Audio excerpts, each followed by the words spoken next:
We are excited to hold Beyond the Bars 2021.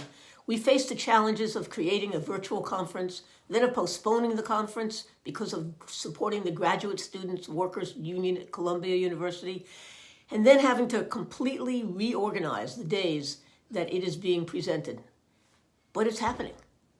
The context of this year's Beyond the Bars is COVID-19, the murder of George Floyd, Breonna Taylor, and the murders of so many others from racism, the growing resistance, the defeat of Trump, and calls and actions in so many areas of life for a vision of a better society.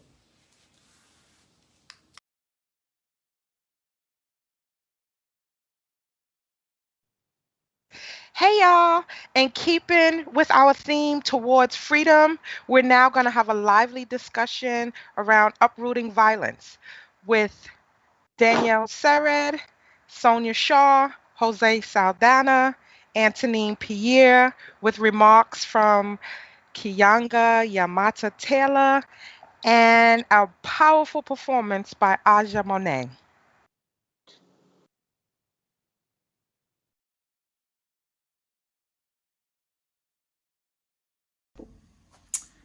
Hello, my name is Aja Monet, and I'm reading a poem today called For Fahad, which is dedicated to the work of the Center for Constitutional Rights, and it is in my full collection of poems called My Mother Was a Freedom Fighter on Haymarket Books.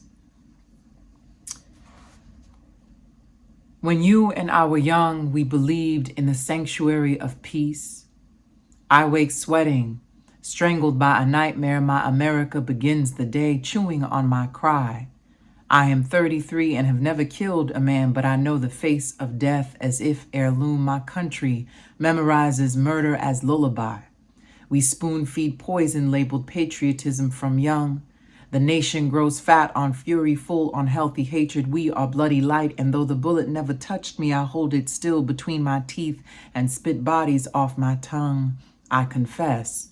We are hugging ourselves beneath the rage. Though you cannot see the fire, I am a house of flames. I prepare for another hard day's work and emerge a massacre of meaning, marketing industry of reason. What is treason to a country called love? Fickle and scared, what is heaven to a people who never look above? If there is a movement, let it be a region in the heart where souls meet to practice human together, though apart. Is there a faith for the faithless, a place for the placeless? Beyond prison bars, a man becomes faceless, a presence more of essence, a wrath more than wreckage. Is there a crime, a worse crime than stolen time? Have you words to replace a year or life clinging onto phrases? Have you a quote to mend deep-seated wounds, old as cradled breath, to be a casualty of this endless, endless, endless war? Humiliated in forgotten rooms of this earth, every day is a morning. Every day is morning. I touch the welted mark of an ominous night. The only protest is fingertips. Feel this. Right here is where they took my survival. I'm the last siren of hope and a glimpse of this torched town. I linger in your laws, an unkept promise. When you and I were young,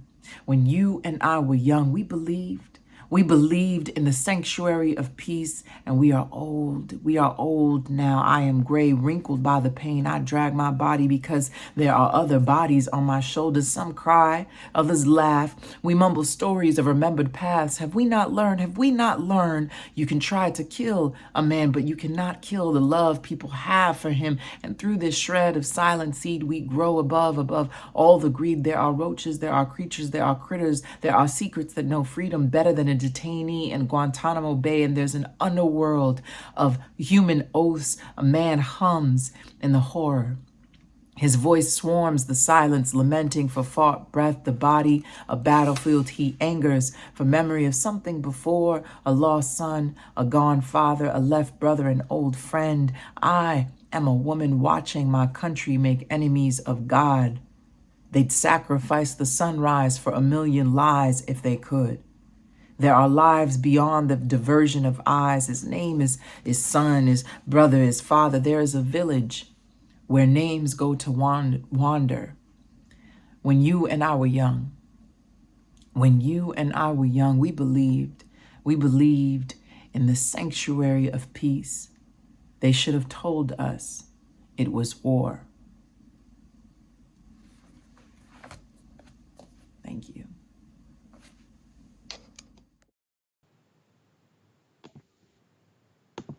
Hello, everybody. My name is Danielle Sered. I'm the Executive Director of Common Justice, and it is my enormous pleasure to welcome you to this panel at the Beyond the Bars conference today.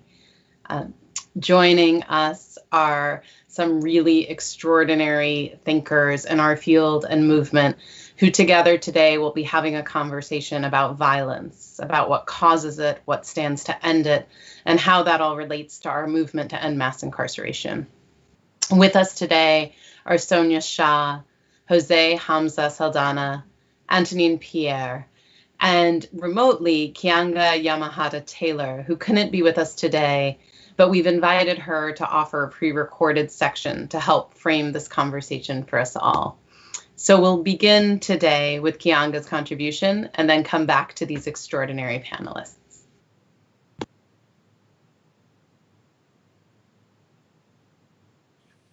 Hello, this is Keeanga-Yamahtta Taylor.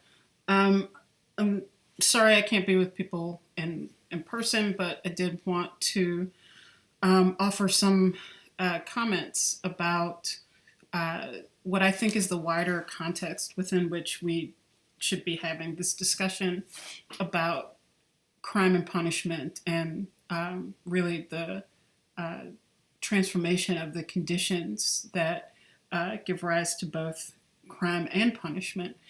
I think that one of the critiques of abolitionists or people who may not identify as abolitionists, but who understand that there are fundamental flaws in the misnamed criminal justice system and the practice of policing in the United States, and believe that there needs to be a fundamental transformation of both of those, but that there is a critique that the adherents of either abolition or fundamental transformation are naive about the realities of crime. And, I think that there are two ways to respond to that. One is an obvious response, which is the police have almost nothing to do with crime. It is rare, if ever, the police show up in anticipation of a crime or show up preemptively to prevent a crime. The police always come after a crime has already been committed. And I think the criminal justice system more broadly really does nothing to address the roots of crime, does nothing to address the phenomenon of crime. It merely locks people up and really has no impact on underlying factors that do have to do with crime. And in some cases, in many cases, I would actually argue, the criminal justice system makes crime worse. And by that, I mean we've seen through Michelle Alexander's work on the new Jim Crow, where she's actually talking about what the experiences of the formerly incarcerated are, that we can no longer use racial discrimination to legally exclude people, but we certainly can use whether someone has been incarcerated as a pretext for social exclusion, if not social death. And so when that happens, when you have a situation in Chicago, for example, where, I think it's upwards of over 60% of Black men of working age, something like from 18 to 64 in certain neighborhoods on the west side of Chicago, have a criminal record, then this actually produces the conditions for crime to exist, because people have to survive. People have to find means to survive. And if you exclude people from the above ground workplace, the above ground market, then by necessity, you create the conditions for an underground market, an underground economy. And so in that ways, the intense policing of poor and working class neighborhoods, all with the purpose of actually arresting people, and the efforts, the profound efforts of prosecutors to imprison people, in fact, create the conditions for the continuation of crime in poor and working class communities. But I think beyond that, for prison abolitionists and others who understand that we need a fundamental transformation of crime and punishment in our understandings of crime and punishment in the United States, are not naive and do not put their heads in the sand and ignore that violence, harm, destructive behaviors, all of these things exist. So, and, this is, it's usually elected officials or people connected to the criminal justice system who feel that they need to remind the public that crime is a problem or that crime is an issue, ignoring the fact that most poor and working class people have to deal with issues of crime in their daily lives, but that the racism of the police and the racism of the criminal justice system cut many of them off from having any meaningful way to respond to those issues. And so I think that for our purposes, the point is to try to get at the underlying causes. In our country, in our society, we tend to discuss crime as a moral issue, that there are good and bad people in the world, and quote unquote criminals are the bad people in the world. And, this is a completely unhelpful way of framing this and thinking about this, that crime is a social manifestation of inequality in our society. And, there might be all sorts of reasons why particular crimes are committed, but I think that we really have to socially address the issues that give rise to crime. And most of that has to do with issues related to deprivation, that we live in a society that has overwhelming abundance, but whose spoils are concentrated at the top. We are living through a period of unprecedented inequality, financial, economic inequality in the United States. Simultaneously, while the costs of living, whether that is rent or food, are going up in some ways dramatically. The cost of food has gone up dramatically, sadistically over the course of this pandemic. And so that mismatch between what people make in wages or income, or that there are unemployed people or people who are living in abject poverty, combined with the rising expense of living in our society, really create the conditions where people respond in ways that come into conflict with laws that have been created that are also completely irrational, meaning that it's not illegal to put people into homelessness through eviction, or it's not illegal to stand by and watch people suffer from hunger when we have the means, the financial means to deal with these issues. We have the financial means as a society to house people. We have the financial means as a society to feed people.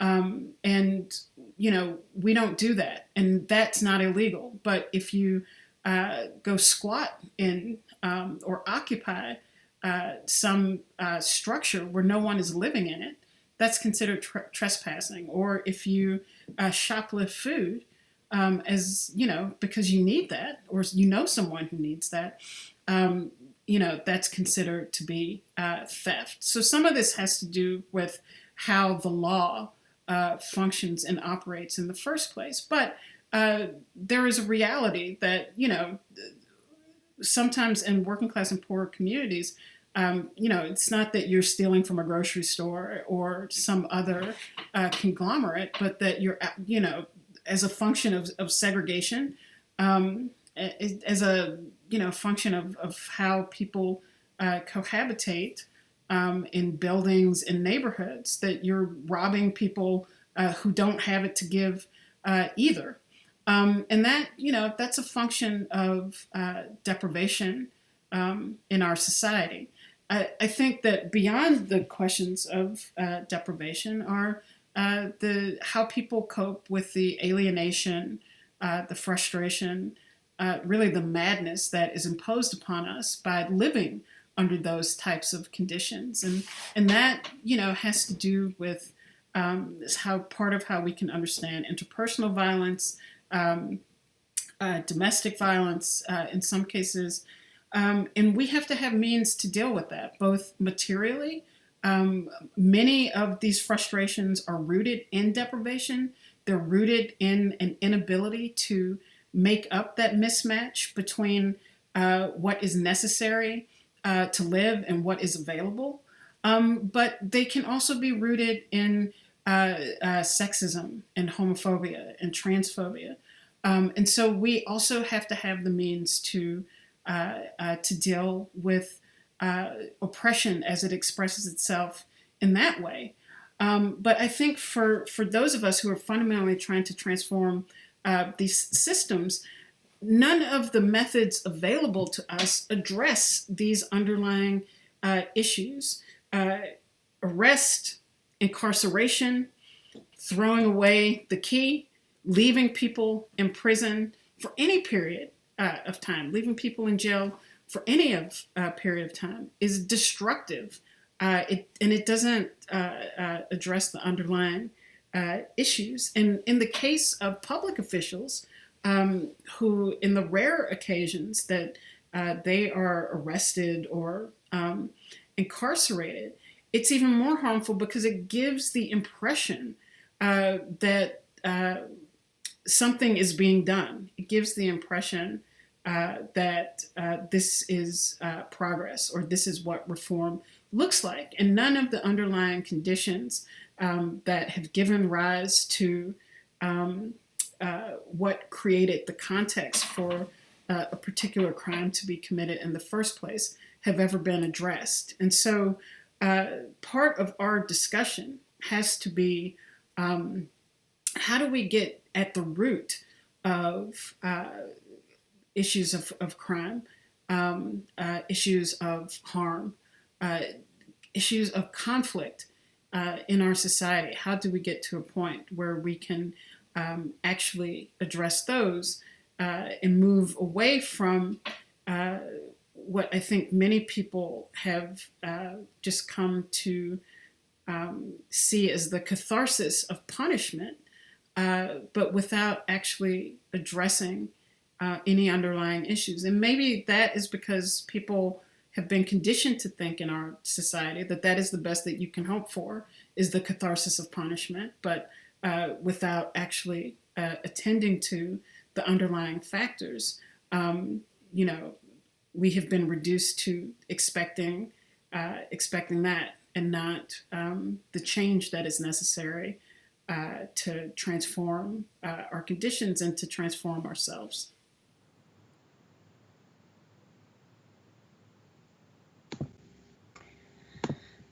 So to begin our conversation about violence, we want to make sure that we're all on the same page about what we even mean and are speaking about. So would love to invite each of you to share with us How does the work you do reflect your understanding of what constitutes and causes violence? And so we'll welcome Sonya, if you're up for it, to start us off.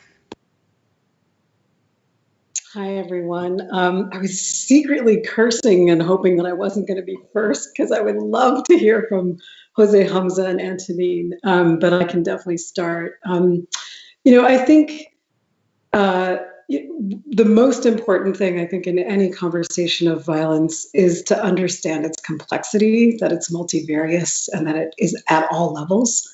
And that there's no singular cause of violence. Violence is structural, it's interpersonal, it's historic, it's dynamic, it's got trauma attached to it. And when we reduce violence into sort of this one singular story or singular narrative of this person caused harm, this person received harm, we lose the whole field of the reality of our lives and context and the world in which we live.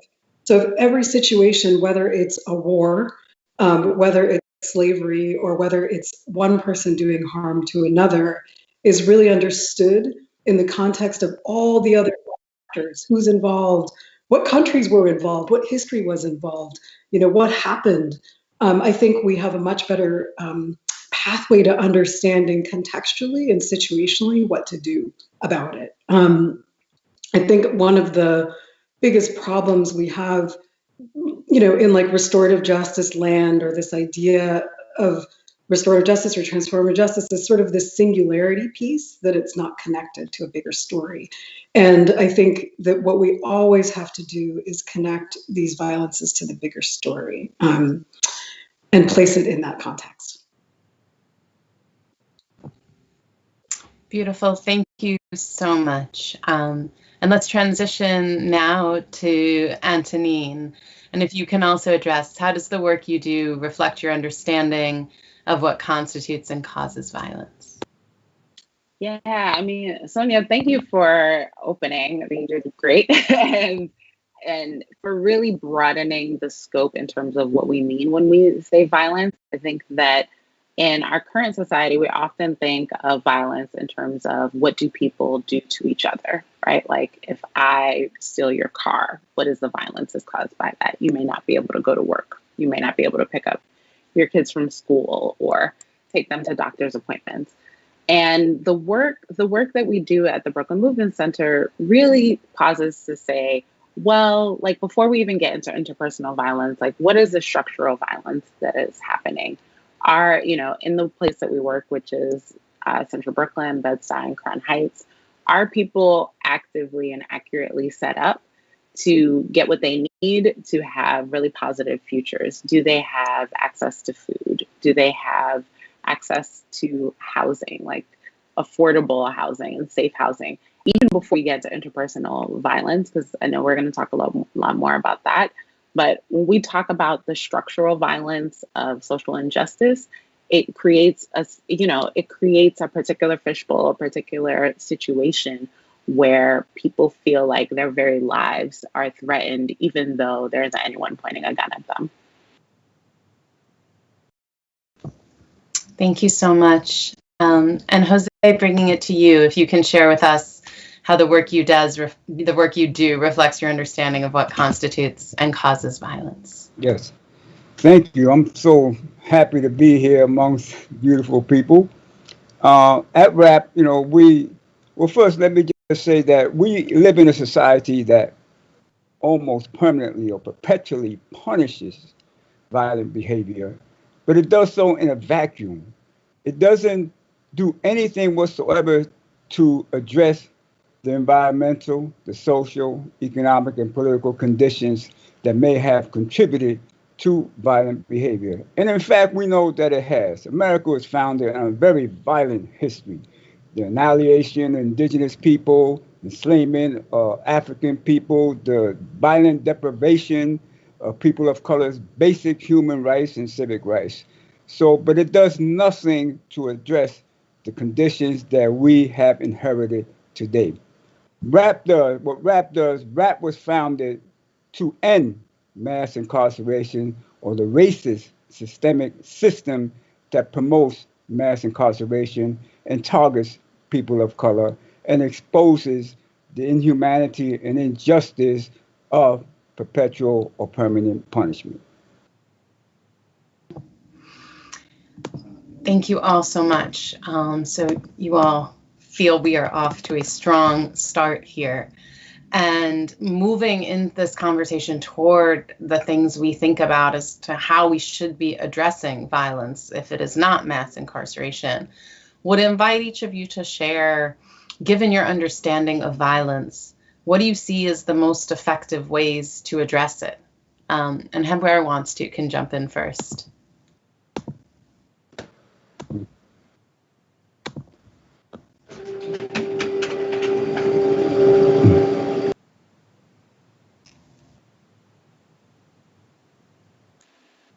I can jump in.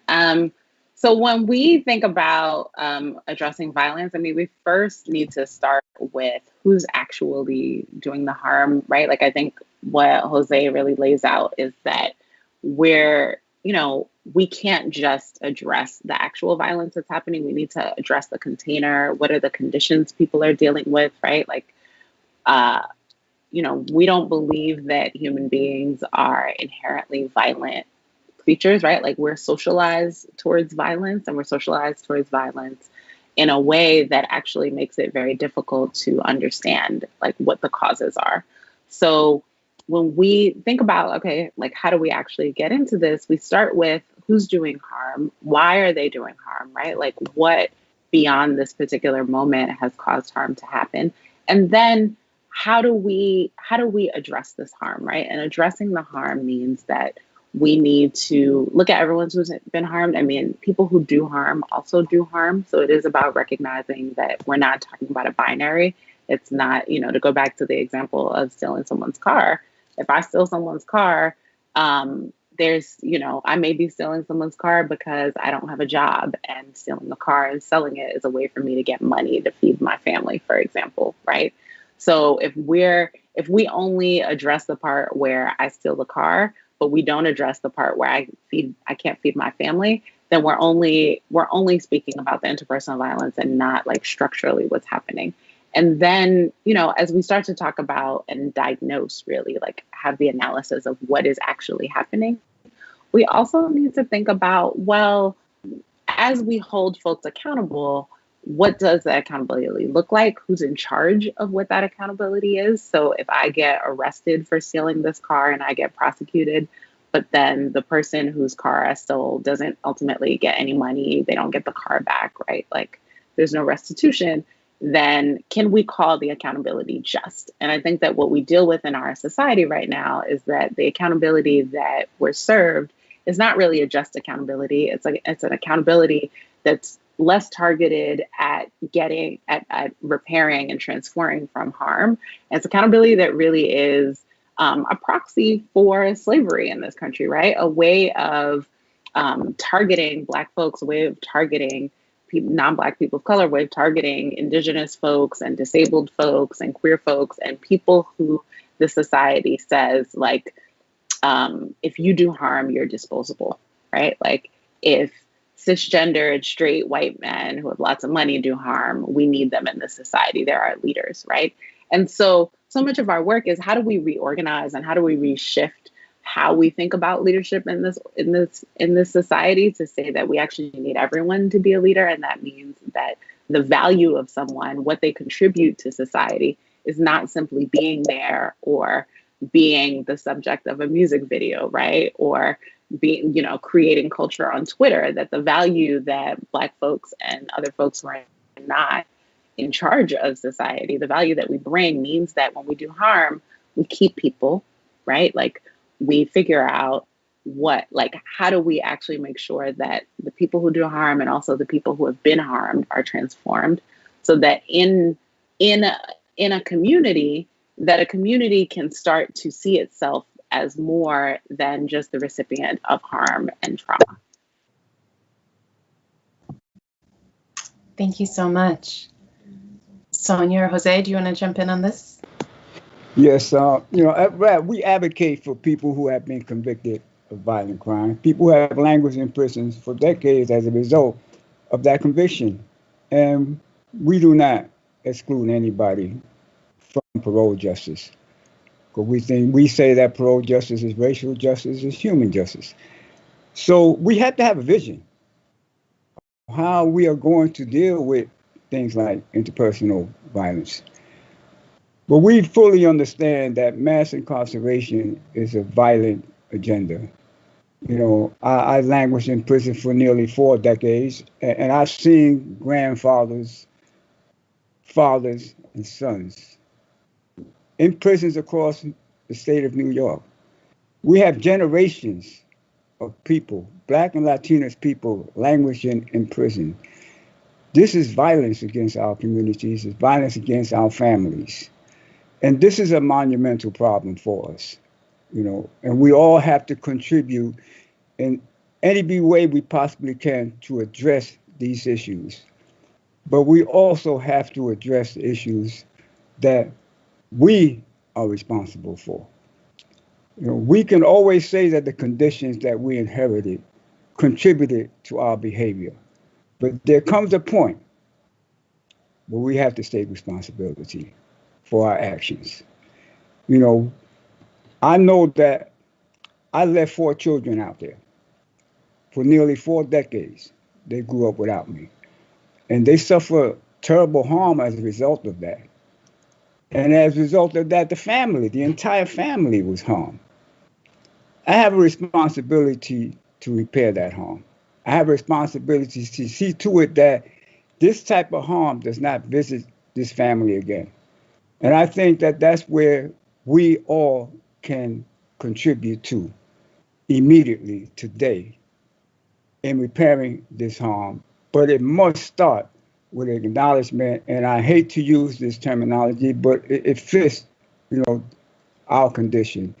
That sadly, as bad as conditions were for us, I grew up in Spanish Harlem, I have to admit that I contributed to my own oppression. And that many of us contributed to our own oppression by resorting to the type of behavior we did, by selling drugs in our community. We have to take that responsibility and see to it that our communities are free of that type of harm.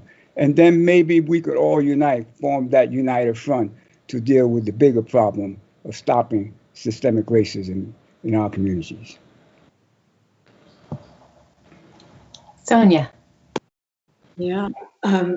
Thank you both. I so appreciate hearing your voices and the way that Jose, Hamza, and Anthony, you frame things. I feel like there's so many things I wanted to sort of add on, but I really appreciate, Jose, Hamza sort of both naming in a like kind of from a personal way, like there's interpersonal and personal harm that we're responsible for, and there's like just structural violence that's everywhere.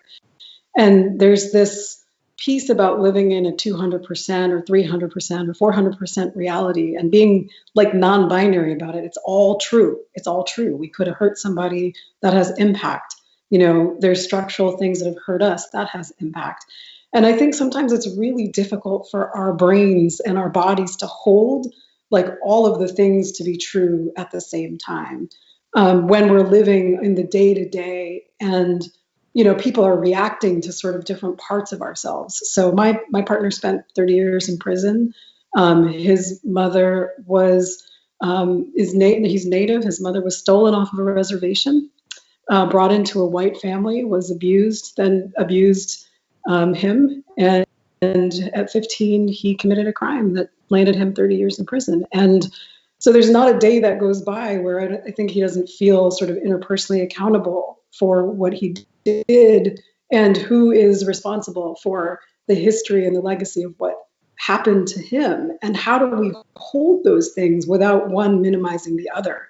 And then every day, honestly living in Berkeley or whatever and going, my kids go to a school where nobody understands it and all they see is what did you do, right? It's such a hard thing to navigate, but can we also look at all of the history behind it? And so I think as a society, we kind of need to wake up to the multiple truths. Like it has to be the new norm to say like all of these things are true at the same time. And it is possible for folks to work on interpersonal, like sort of harm and accountability, and at the same time, really hold this person in their humanity, in the structures and the causes and conditions that created that situation. So I really appreciate that kind of the more personal place.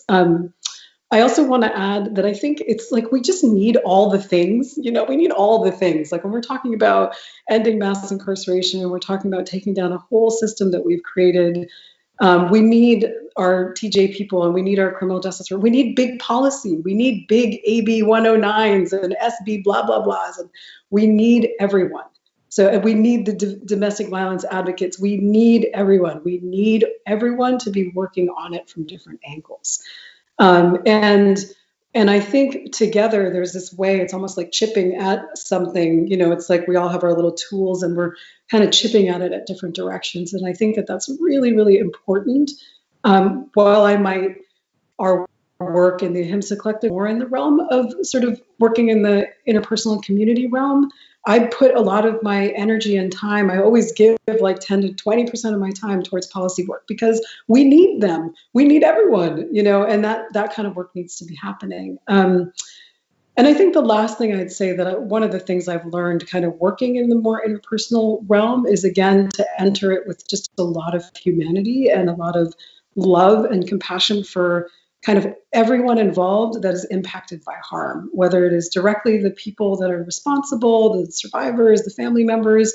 There's a way of holding gently and firmly when we're talking about unraveling healing and unraveling accountability and unraveling, all the things that people are feeling, shame, all the things that people are feeling.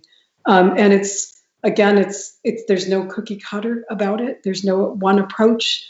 It's all very sort of like dynamic and in the moment. And I think we need a lot of patience with those processes as we try to take down kind of a whole system.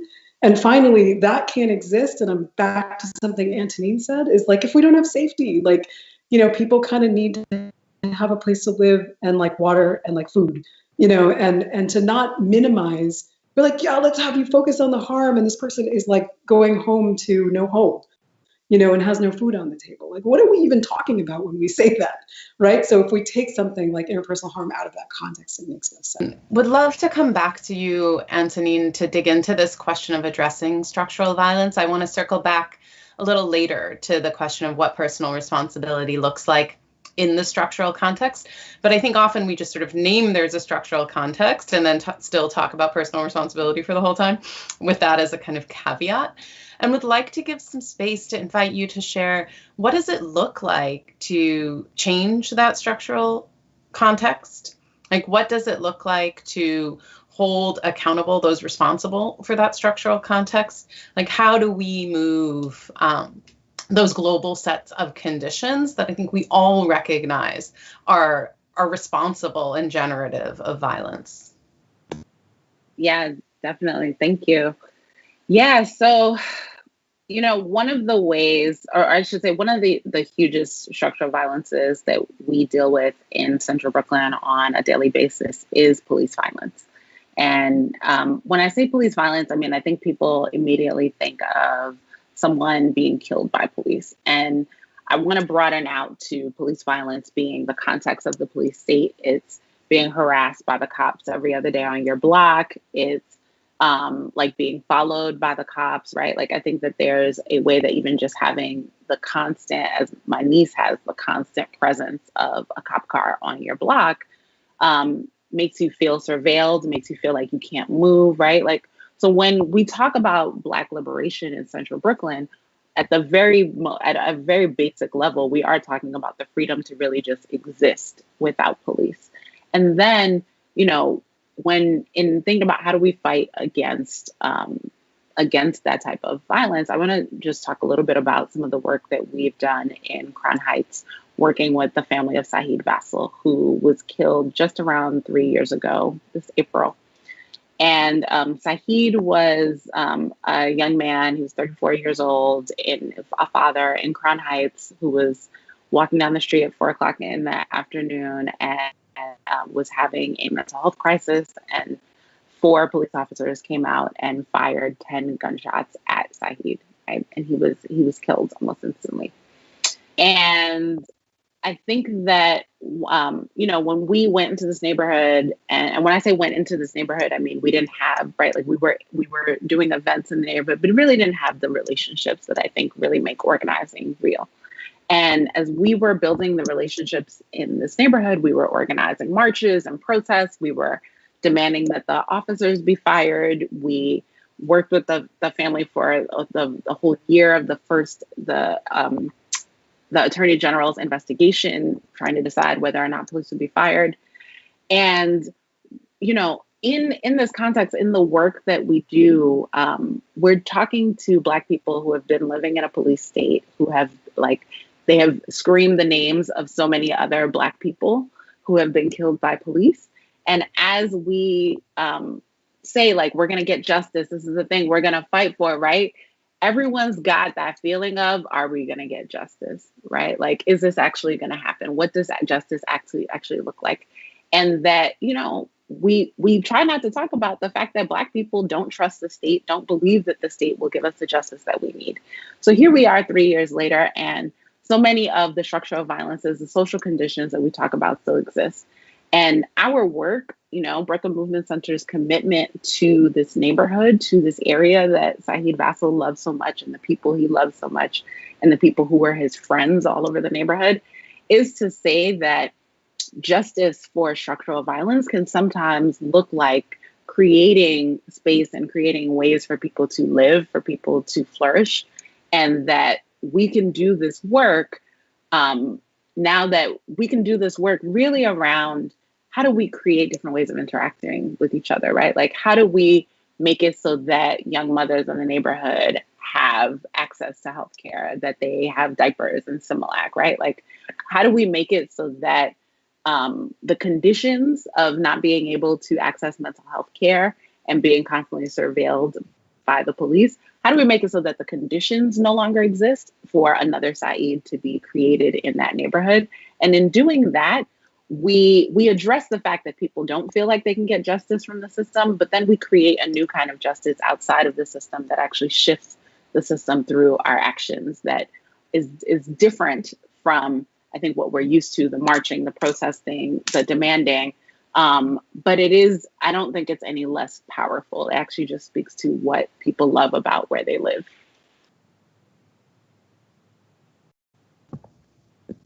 Thank you so much. And so bringing it to you, Jose, to talk about some of RAP's work. And I would love for you to talk both about the work of bringing people home and the barriers you encounter in fighting on behalf of people who've committed violence, and also what you see as our obligation to those returning people when they are released from a system of mass incarceration that has caused them so much harm. What does our repair look like in that context? So what's the fight look like, and what does the repair look like?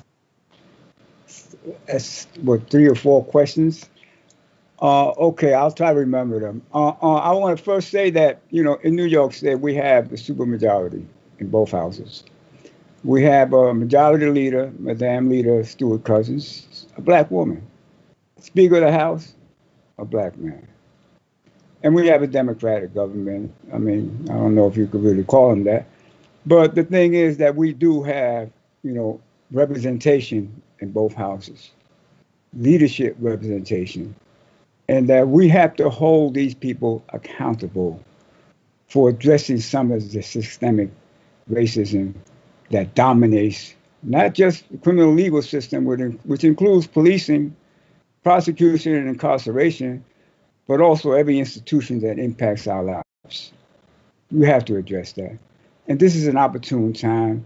You can't get a more favorable political landscape to start addressing these issues. Now, we advocate for violent people who have been convicted for violent crimes because we believe in redemption. We believe that no human being is beyond redemption. And we also believe that no matter what the sentence is, that the person should not be excluded, not even based on the nature of the crime.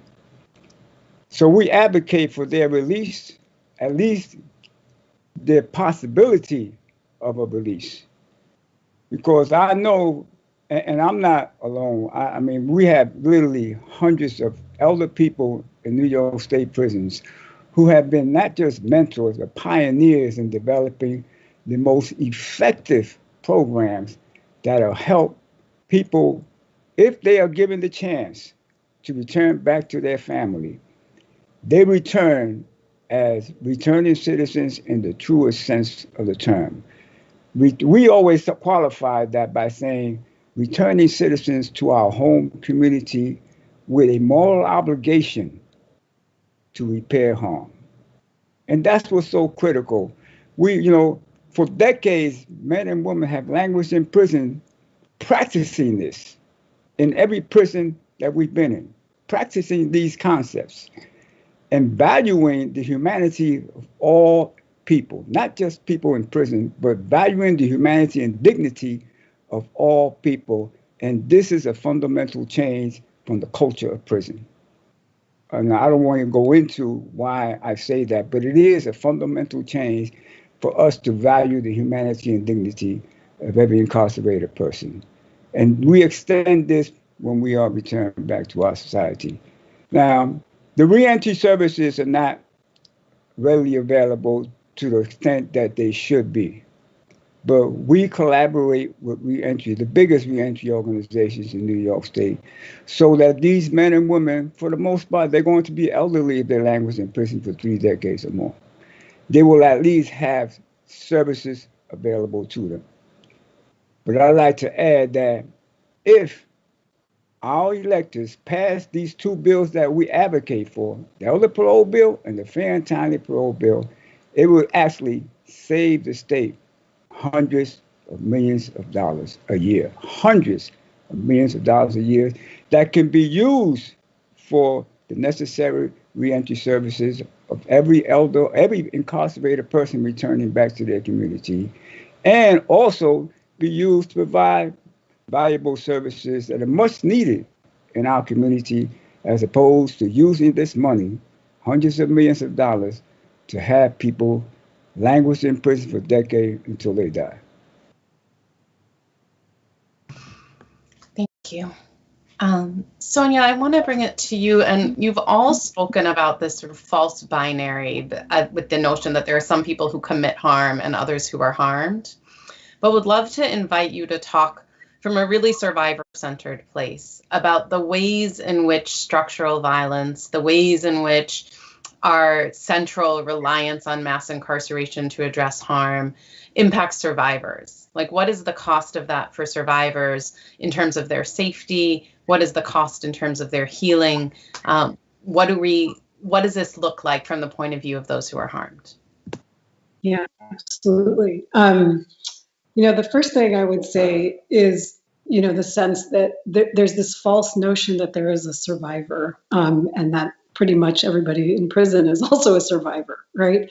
It's almost like you lose that status once you commit some sort of harm and get incarcerated. And so, starting out first with the sentiment that we understand anyone that survived a trauma, a harm at the hands of another is a survivor. Anyone who's lost a loved one is a survivor. And most Black and brown folks and Indigenous folks have 4 or 5 in their ACEs scores. So they're dealing with multiple traumas at the same time, and they're surviving those. And so I think to sort of enter into the conversation, because in an understanding that survivorship is, and grief and loss and the pain of losing something, the pain of sexual harm, men face, women face, cis folks face, queer folks face, and we just really have to really open up that spectrum in ourselves. Once we do, let's be real about specific situations that happen to people about, well, then what do survivors need when they are harmed by somebody? Let's really talk about that based on the specificity. No survivor has the same healing journey or the journey of coming into their lives and the lifelong journey of living with their pain. And I think for a long time, there was this narrative that victims were only out to convict and to incarcerate. And there was a whole movement, a victims' rights movement that looked like that, and it looked very white, and it was about being in bed with, correctional officers. And then along came a different movement, right, that said that's actually not what survivors want. If you look at survivors across the country, and if you look at, Californians for Safety and Justice did a lot of work around this and a lot of studying, doing a poll of 500 survivors across the country, finding out, that 3 out of 5, 4 out of 5 actually don't want incarceration. They want people who've done harm to have support, to have counseling, to have services, to have the help that they need, to kind of towards healing and reconciliation in themselves and the community. So that's the truth, right? So we had a false kind of truth about survivors, and now we have the real truth about survivors. I think the other thing about survivors is that so many survivors that come from BIPOC communities and queer communities already would never call the police because the police have not been their friends, right? There's not the sense of like, oh yes, the police are here to save me, so I'm gonna call an institution to help me when the institution has only been harmful. So there's already a notion of like that system doesn't work. So either people don't talk about it, don't report it, or they actually have incredible resourcing ways to try to figure it out in themselves with the people who've done harm. And a lot of thought and movement has been birthed when you talk about violence interrupters, you talk about transformative justice. Transformative justice comes from like street workers, sex workers, DV workers, and advocates, that really were like, this doesn't work for us. It comes from queer community. And violence interrupters comes from like gang, like deep, like folks that were doing like gang violence prevention that were in it. And that was creative, right? Those were creative survivors that were like, yeah, no, the institution doesn't work for us. We're going to find our own way to do healing and interruption and kind of get what we need. So I feel like when we're talking about this from a super, survivor-centered place, let's not pigeonhole survivors as like, the anti-god or the demon. Let's not see a singular story about them. Let's see them as really kind of creative members of the community that are enmeshed in all aspects of this, that are saying we have some really creative solutions. I also think about grandma and auntie and the mom and pop women that I know that are like, they're like the first responders on the scene. They're like the ones that are like, girlfriend, something happens, somebody dies, some sexual harm happens, come to my house. I will be there for you. I will walk with you on this journey. And a lot of those folks come from the place of survivorship. I'm thinking about, Adela in LA, and I'm thinking about so many people who do this kind of work in these really grassroots and really creative ways. And I think in this also with the violence thing is not getting lost the piece around queer communities and sexual harm and domestic violence. Because a lot of times when we focus on violence, we focus on it in terms of kind of these more ways of thinking about mass incarceration and homicide, and not thinking about gendered violence and thinking about sexual harm, and really seeing those strategies, are sometimes similar and sometimes different as well. Thank you so much. And so, Anthonine, when you were talking, it's similar to what Sonya shared. You asked the question about addressing the harm that those responsible for violence, have caused, and raising the question of what it looks like in practice, who's in charge of what that accountability is. And I think many people believe that the threat of the state, of incarceration, of supervision, of control, that those things are necessary levers to get people who've caused harm to participate in an accountability process. They wouldn't do voluntarily if just invited by members of their community. And so can you talk about how you engage people in accountability processes without the threat of the state as a motivating or defining force? Yeah. I think that we too often, I think in particular, when I say we, what I actually mean is our society at large. I think that those who govern our society have created these ways to cast people out, right? Like that the idea is that you've done something wrong and we need to cast you away. And that to really think about how do we process harm in ways that are transformative, we've got to flip the frame. And with transformative justice, we're starting with the assumption that all of our folks are inherently valuable, right? Like we're starting with the assumption that we need the leadership of everyone in a community to govern, to create community. And we're starting with the assumption that people want to be in community, right? Like, so Sonya, you were talking about violence interrupters and, you know, how that comes out of gang culture. And, you know, gang culture is a real culture. And why does it exist? Because people want to be in community, right? Like people will go against their nature to commit violence to have a feeling of belonging, right? And that is as much a part of this conversation as people doing violence to be able to feed their families. So I think that if we can start with the assumption that people want to be in community, then like we can structure our accountability processes in ways that actually are focused in towards bringing people back into community. Because for someone to do violence or for someone to do harm, it is a breach of a social contract, right? It is saying that I'm going to do something negative to someone that I'm in community with. And that the purpose of an accountability process really, you know, we talk about transformative justice, transforming someone, transforming the way a community holds harm really says like, look, these conditions suck.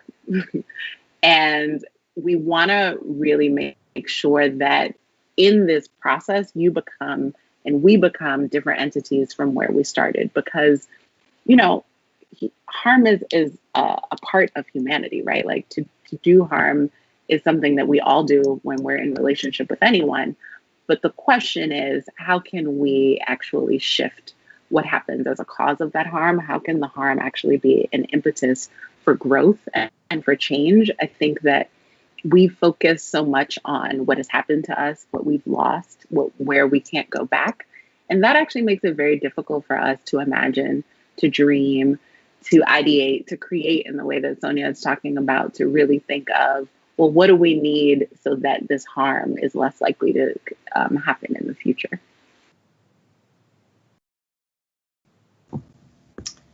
Thank you. So Jose, I want to circle back in that same spirit to something you talked about with folks inside having been practicing this for a really long time. You know, and long before I met you, I had met many people who knew you as their teacher in some of the most critical lessons of their lives, not just information. And so I wonder if you can share some about what that work looks like, because I think we know that prisons are not built to foster accountability and reflection. And yet there are people who, even in that context, through community, through relationship, like the relationship you're describing, Anthonine, like find one another.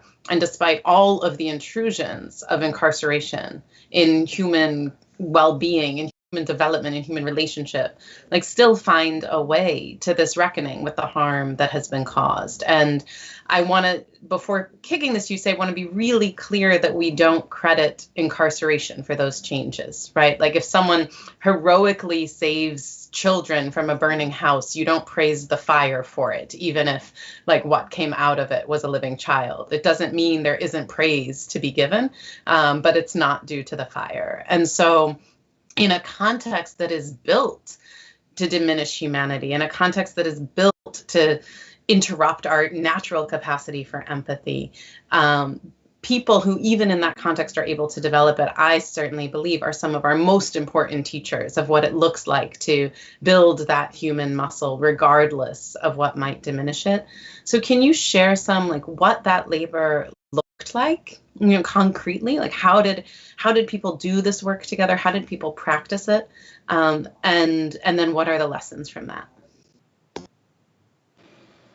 Yes, let me first say that the only purpose prisons serve is to create the need for more prisons. Prisons do not lead to any type of transformation in anyone's lives.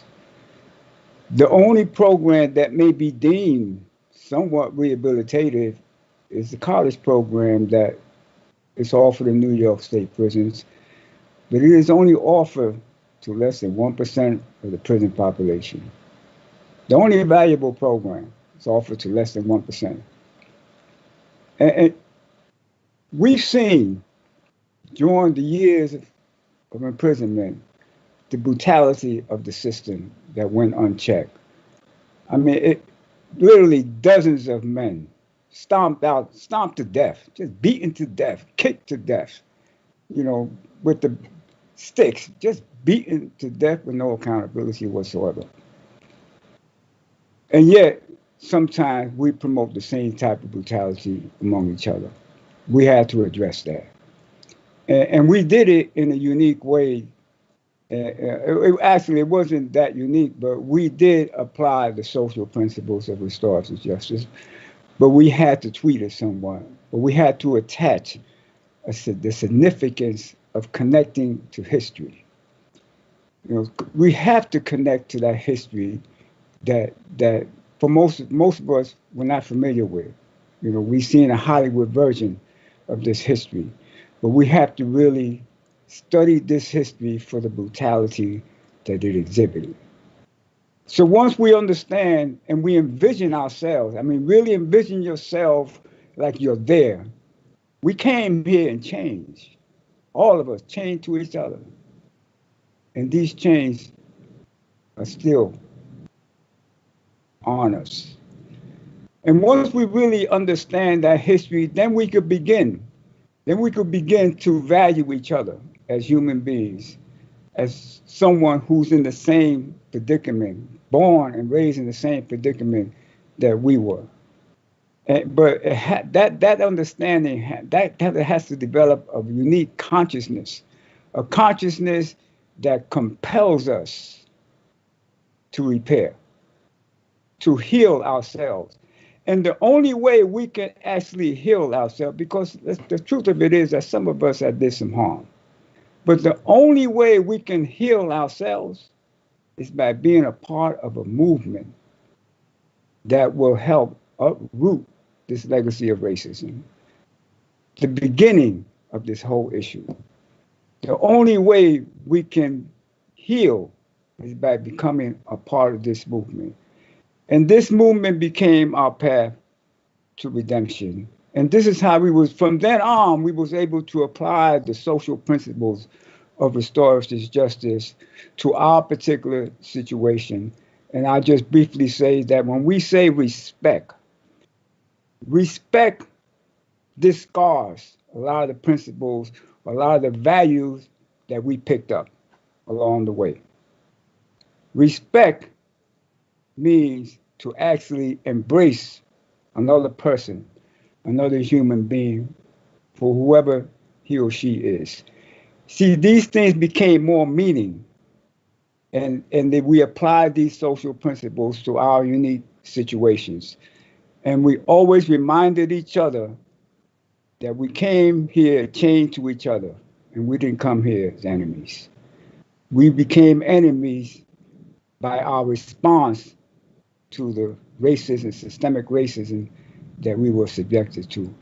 And it's not 100%, you know, we get failures, but the people that are out here today, the credible messengers out here today, the people involved in the civic duties, fulfilling their civic duties in their communities and helping in every way possible that they can, those are the people who went through this transformation that I'm talking about.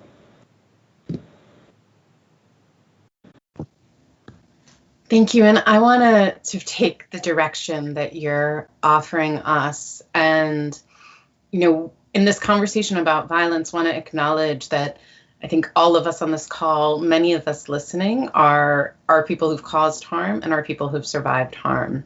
And the pain that we're talking about is immense. And so would like to draw on the wisdom of a Chicago native, not myself, Shaka Khan, and put the question to you, tell me something good, right? Like, what does this look like when it works? You know, whether that is about a systemic change, whether it's about a process to address interpersonal violence that you have seen work, obviously honoring the confidentiality of anyone in the process, but to the degree you're able to, can you give us a vision of, like, give us a picture of what it looks like to address violence successfully? so that we can see it and move toward it together. So Sonya, I will kick this one to you first and then come back to everybody. Yeah, I appreciate that question. We spend so much time in like deconstructing what's not working. And one of my favorite people, Justice Yazzie of the Navajo Nation, always, talks about being in a good way and really sort of how the good opens the door to the good, to the good, to the good. So, I've been thinking about this, our work and the name of our organization is the Ahimsa Collective. Ahimsa is a Sanskrit word that means non-harm and non-injury. But we've been doing more and more work along sort of every area of not being completely outside the criminal legal system to people who are in the sort of incarceration system to outside of it, and different points along the way. And we kind of formalized about a year ago, really taking on every single call that comes to us from a survivor, from someone who's done harm, from bystander person, anybody who's like, I don't know what to do, but I know I want to do something outside the system. So already that's a win to me. Our calls have increased. Like there's this impetus that people are having to have a sort of restorative justice response, a restorative response, a transformative justice response, a response that's saying, that doesn't work. I want to try something else. And I actually don't even know what it is. And out of those calls, everything happens, right? Things happen where they lead to like dialogues and circles and, between people that have, that need to have those conversations. They lead towards men's groups for accountability. They lead towards one-off phone calls that are, support for a person just trying to figure out what they want to do. And I just want to say they're all wins. I think we need to see every response that someone has outside of an institution, outside of calling the police, as a win. Like that's a good thing. That's when it's working. It's working when someone calls. It's working when they reach out to community. It's really working. I will say, just to be more specific, something that happened the other day, which I was really like, it was really meaningful to me. And it was so little, but it was so meaningful. And it was a family that reached out because one of the brothers in the family was doing sexual harm to one of the nieces. And the other family members saw it, noticed it, and confronted the person and said, we know you're doing this. And that's their brother. And they didn't want to go through a criminal legal system context. They were really careful about the support that the young person needed. And they reached out to us in terms of saying, can you help us do some family conversations, some family circles, some dialogues? Like, we really want to figure out what we're going to do here. And we literally just had, we were all ready. It was like two of us facilitating. We were ready to sort of do what they needed. And in 2 phone calls, they realized that they had the capacity as a family to do it themselves. They didn't need us. They were like, through some clarifying, like, how do we want to talk about accountability? We still love our brother, all these things. Like, what does our young person need? How are we going to do this? They figured it out. And, this was it just was like one of those moments that was like, it wasn't quite prevention, but it could be quite a lot of prevention for future harm that this person did. It was talking about real complexity of violence that happens in the family all the time. And it was a bunch of family members coming together to sort of say, like, we're not throwing our brother out, but we definitely need to do something, about this situation. So that's, to me, a humongous success. It's a huge win, and saying, how are we going to, really think about safety for this young person, accountability for this person that did harm, and maybe some sort of consequences too that are kind of real, right? Maybe there's some loss of relationship or some time that person doesn't get to be around their family, which is real. But it happened in such a way that was really, I feel like, is such a success. So my experiences have been anyone that reaches out, just walking with people along the way of whatever journey they're on is kind of a success, even if it's like 2 years of working towards a dialogue, or if it's like 3 phone calls that are like, oh, I think I know what I need now. Those feel really, really good to me. And that feels like it's creating the alternative system that we are actually trying to create. And I really do believe that what we need is a network of folks and people that are doing this everywhere across the country that are realizing that they can actually address harm on their own. Beautiful. Thank you. We'll come to you next, Anthonine. What does this look like when it works, when we win? So I'm going to name 2 different kinds of ways that it works. One is a sort of acute, very immediate sort of situation. Another is more like, what does this long-time building work look like? So this past fall on my block, there was a young man who was mentally ill, was having a mental health crisis. And he broke the windows of a lot of people's cars on the block, right? And someone called the cops. The cops were looking for him. The cops did not find him.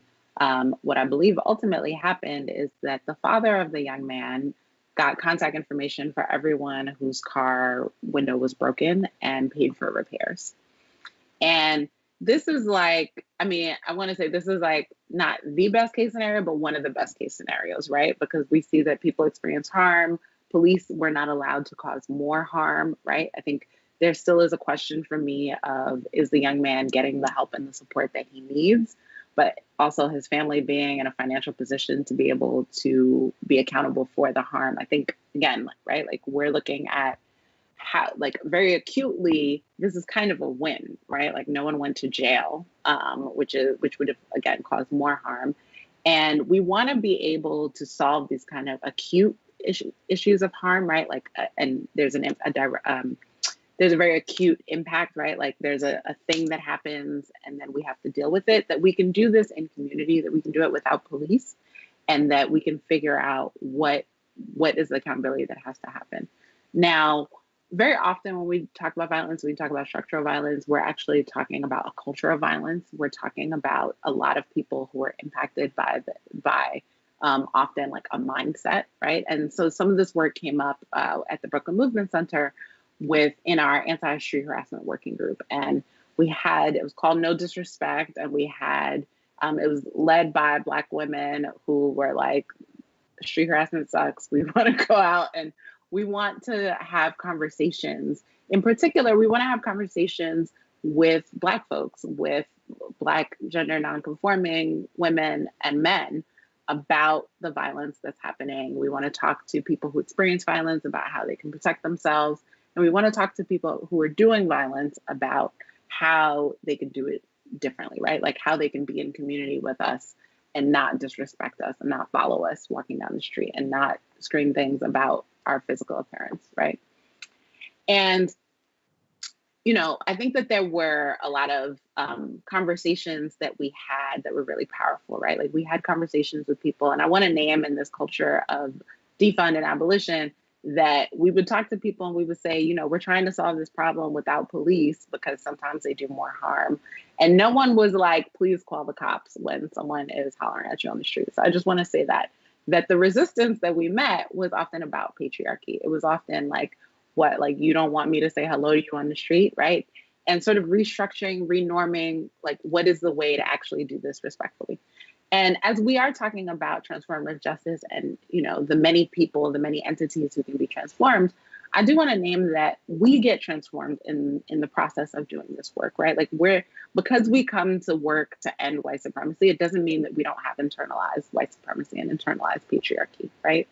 And that in doing this work in community and really being able to move folks who we say are doing harm, we can also move the ways that we do harm and also become, I think, better at the work of changing culture. So, the work of No Disrespect formally ended in 2018. And we're, so many folks involved, both our core leadership team and also our male allies who are working in solidarity with our leadership on anti-street harassment work, have all talked about how they personally have been transformed, how they have found themselves standing up against patriarchy in their workplace, how our male allies have actually had to confront people in their lives about the violence that they do. And this is something that when they first came together, they were like, oh, I need to talk to my friends about violence. This is scary.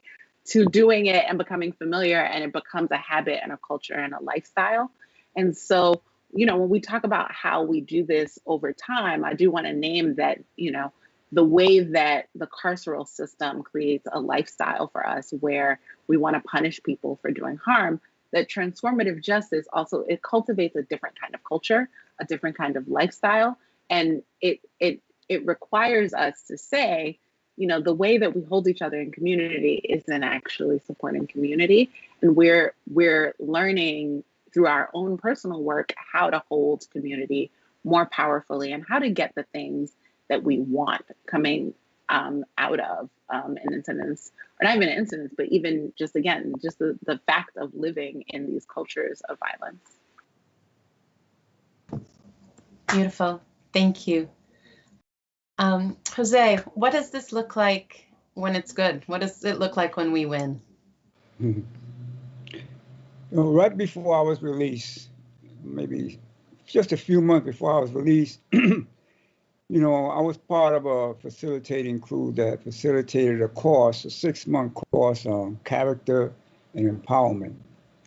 And this course actually questioned a lot of our belief system, and the value of it, whether it's a bankrupt system, bankrupt creed, a bankrupt model, way of life, or does it have any value today?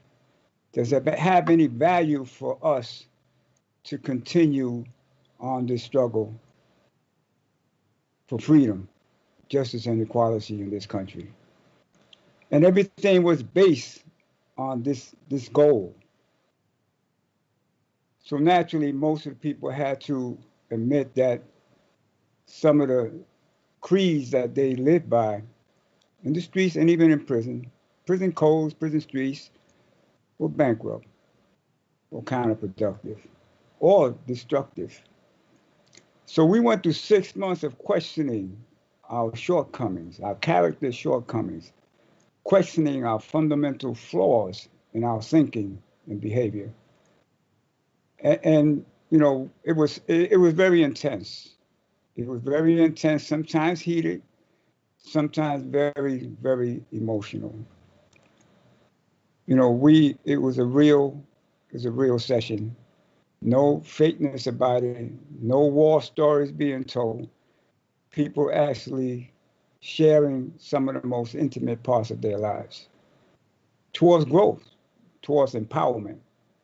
And at the end of the 6 months, we said there's no graduation here. Now you have to live by this new set of values that you say you embrace now. And we asked everybody to just give a little statement as to what they learned. And one person who was a leader of a gang, a bona fide statewide leader of a gang, I didn't think he was going to stick with it. I seen him. I said, oh yeah, well, he'll be here a couple of weeks and we won't see him again. But he stuck through it for 6 months. And at the end, when it came his time to say what he got out of this program, this course, he thanked all three of us, the facilitators. He says, I want you all to know. And he got very, very emotional. That y'all changed my life.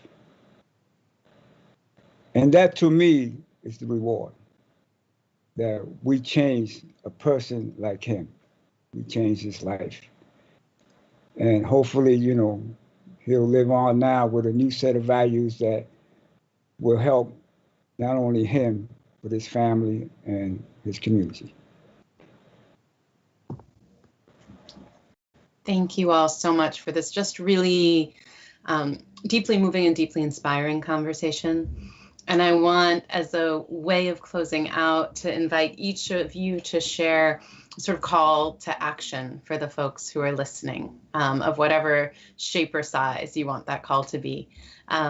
So Jose, we'll send it back to you for that first call to action. Okay, thank you. This is my favorite part. We advocate for two bills. They are a moderate approach to uprooting the racism that exists in our criminal legal system, and will do what we all want: reunite families. The elder parole bill has 25 co-sponsors in the Senate. We need 32 to be a majority. And the fair and timely parole bill has also 25 in the Senate. We need 32. So these bills are supported by nearly over 3/4 of our legislators. What you can do, everyone listening, is call your elected senator and assembly person and tell them that you support the elder parole bill and the fair and timely parole bill. And if they are not supporting it, that they should support it. And visit our website. That's the RAP website, rappcampaign.com. And you will be informed of all the activities, the events that we have going on, and have the conversation with, if you're involved in the church, discuss what justice should look like, what criminal justice should really look like, whether it should be permanent punishment and revenge, or whether it should be balanced with redemption and transformation. Have this discussion because we as a community can and should define what justice looks like for us.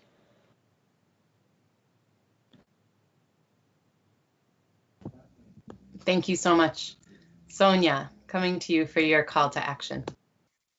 Oh, yay.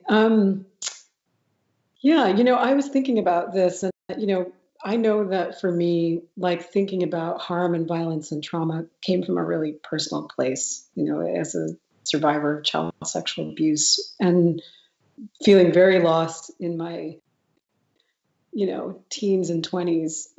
The question was really personal and deep. Like I knew that I just wanted to understand and I wanted to heal and I wanted other people to understand and heal. And so I guess to whoever's out there, I think there's always a spectrum of people listening that are like brand new to like, how do I get involved? And what, like, it's okay to just start with like, what's your way in? What's going on in your heart that is putting you in the place where this is what you care about? Whether you're incarcerated, whether you're a person in community, whether it's down your block, whether it's inside of yourself, whatever it is, like, what is your way in? And let that guide you to the next way in and the door that opens the door to the good, to the good, to the good. And I think there's also something about cultivating patience. One of my mentors, his name is Jayesh Bey, says, act with the urgency of tomorrow, but the patience of 1,000 years. Act with the urgency of tomorrow and today and the patience of 1,000 years. We're in it for the long haul. We're in it for the big arc.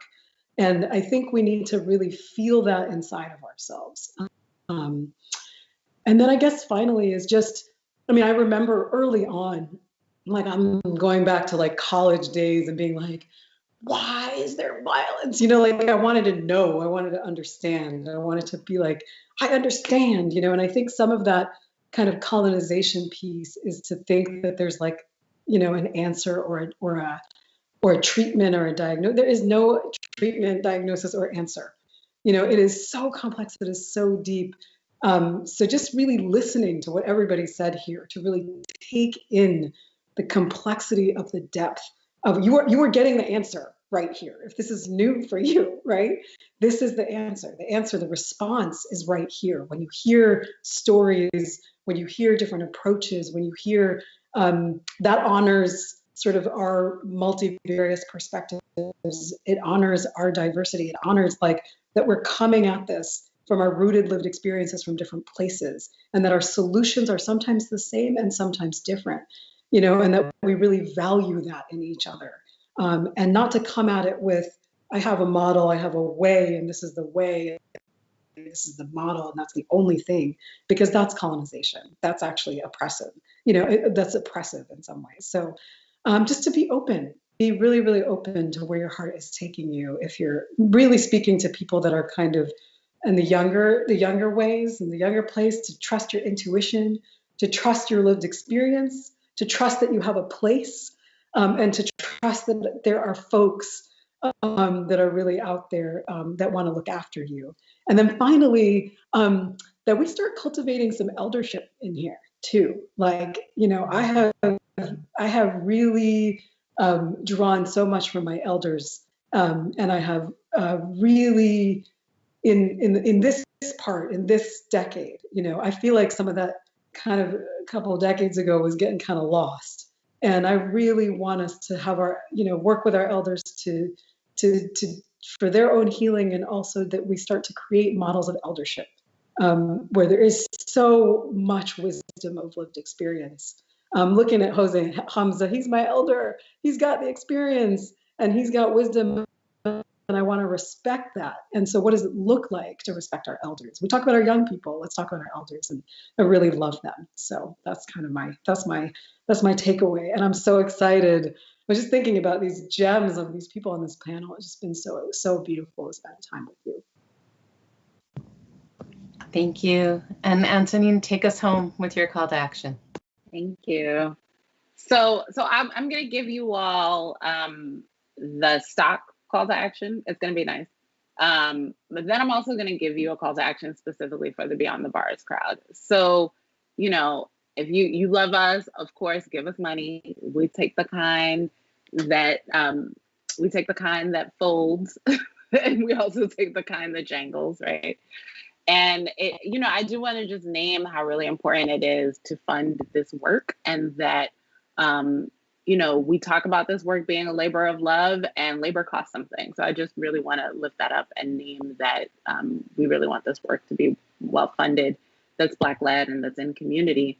And if you live in Bed-Stuy or Crown Heights, if you're from Bed-Stuy or Crown Heights, and you're like, I really want to throw down, become a BMC member, right? And BMC membership, I think, I'm biased in how powerful I think BMC membership is. And we really create space for Black folks to be leaders in this movement, right? Like, if you've been marching on the street and you're like, well, how do I do the thing? Like, come with us. We're doing the thing. And if you're not Black and you're in Central Brooklyn and you're like, ooh, it's Black led, can I be a part of it? Sure. But it's not an organization that's led by folks who are not Black. So definitely consider our solidarity membership, and consider what it means to disrupt anti-Blackness by supporting the leadership of Black folks. So that's my stop call to action. Now, I know where I'm at. So to the Behind the Bars folks, what I want to say is that BMC is right now engaged in some really amazing research, community research. And I think when we hear research, we hear, come take this survey and get your Target gift card, right? And that's not what we're trying to do, right? Like, we recognize, to the point of bringing money into our community, that there is a ton of money in academia that goes to a lot of people who are not in our communities to study our communities. And what the work that we're doing is saying that we need to bring that money down, and we need to, as we not just extract people's experiences around policing and incarceration, but really say, there's a role for you in creating a different experience and shifting the conditions that make it even that we have to do a research study. So if you are interested in being a part of the really amazing research work that we're doing, if you're like, I can lend research support, right? If I know people, I'm in the neighborhood and I want to be a part of this, then reach out to us, because, I think we're following in the footsteps of really awesome organizations like the Drug Policy Alliance, who have really been spearheading this work of how do we create relationships between academia and communities that are ultimately going to disrupt not just the narratives, but the conditions in which people live. So thank you all so much, for your wisdom, for your generosity of spirit today. Most of all, for all the work you do to transform this world we share. So massive, massive thanks, and massive thanks to all of you who've attended Beyond the Bars today in this virtual world. And we look so forward to seeing you in person in 2022. Thanks, everybody.